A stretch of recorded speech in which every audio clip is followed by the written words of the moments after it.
മഴക്കാലത്ത് കൂടുതൽ ശ്രദ്ധിക്കേണ്ടത് ബേസിക്കലി കോൾഡോ അല്ലെങ്കിൽ അങ്ങനത്തെ കാര്യങ്ങൾ റിലേറ്റഡ് എന്തെങ്കിലും ഇഷ്യൂസ് വരികയാണെങ്കിൽ ചെറിയൊരു വൈറൽ ഇൻഫെക്ഷൻ വന്നാൽ മതി, ഒരു റണ്ണിങ് നോസോ ഒരു മൂക്കൊലിപ്പോ അല്ലെങ്കിൽ ഇങ്ങനത്തെ ഒരു മൂക്കടപ്പോ അങ്ങനത്തെ ഒരു ഇഷ്യൂസ് ഒക്കെ ഉണ്ടെന്നുണ്ടെങ്കിൽ നമുക്ക് ഇത് കഴിഞ്ഞാൽ ഇവൻച്വലി നമുക്കൊരു ചെവി വേദനയോ ചെവി അടപ്പോ അങ്ങനെയൊക്കെ ആയിട്ട് വരും. അപ്പോൾ ഇങ്ങനെ ഒരു കോൾഡോ ഇതൊക്കെ സ്റ്റാർട്ട് ചെയ്തിട്ടുണ്ടെങ്കിൽ അപ്രോപ്രിയേറ്റ് റൈറ്റ് ടൈമിൽ ട്രീറ്റ്മെന്റ് എടുത്തു കഴിഞ്ഞാൽ ആ ചെവി അടപ്പും ചെവിയിലുള്ള നീർക്കെട്ടും ആ കാര്യങ്ങളൊക്കെ നമുക്കൊന്ന് പ്രിവെന്റ് ചെയ്യാൻ പറ്റും. അതേപോലെ തന്നെ ആ നീർക്കെട്ട് പെർസിസ്റ്റ് ചെയ്തുകൊണ്ട് നിന്ന് കഴിഞ്ഞാൽ ചിലപ്പോൾ ചെവിയുടെ പാട പൊട്ടിയിട്ട് ഒരു ഹോള് പോലെ ആയിട്ട് ആ നീർക്കെട്ടൊക്കെ ചെവിയുടെ പുറത്തു കൂടെ പാടയിൽ ഹോളായിട്ട് വന്നിട്ട് ക്ലിയർ ആവാനുള്ള സാധ്യതയുണ്ട്. അപ്പൊ അതൊക്കെ പ്രിവെന്റ് ചെയ്യണമെങ്കിൽ പ്രോപ്പറായിട്ട് ഈ കോൾഡ് വരുന്ന സമയത്ത് ഇനീഷ്യലി നമ്മൾ ട്രീറ്റ്മെന്റ് എടുത്തു കഴിഞ്ഞാൽ അത് നമുക്ക് നോക്കാൻ പറ്റും, ശ്രദ്ധിക്കാം. അടുത്തത് മഴക്കാലത്ത് കൂടുതൽ ഈർപ്പം നിന്നിട്ട് ആൾക്കാർക്ക് ഒരു ഫംഗൽ ഇൻഫെക്ഷൻ ചെവിയിൽ നിൽക്കുന്ന കുറെ കേസസ് ഉണ്ടാവാറുണ്ട്. എസ്പെഷ്യലി ഡയബറ്റിക് ഒക്കെ ആൾക്കാരാണെങ്കിൽ അതൊന്ന് ശ്രദ്ധിക്കണം. ചെവിയിൽ കൂടുതൽ വെള്ളം പോവുക അല്ലെങ്കിൽ വെള്ളം പോയാലും അങ്ങനെ ആ ഈർപ്പം നിന്നിട്ട് നമ്മൾ ബഡ്സ് ഇട്ടിട്ടൊന്നും ക്ലീൻ ചെയ്യാൻ പാടില്ല.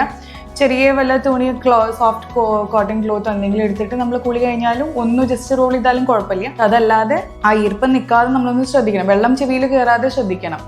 അപ്പോൾ തന്നെ ഈ ഫംഗൽ ഇൻഫെക്ഷൻ വരാൻ നമുക്ക് നോക്കാൻ പറ്റും.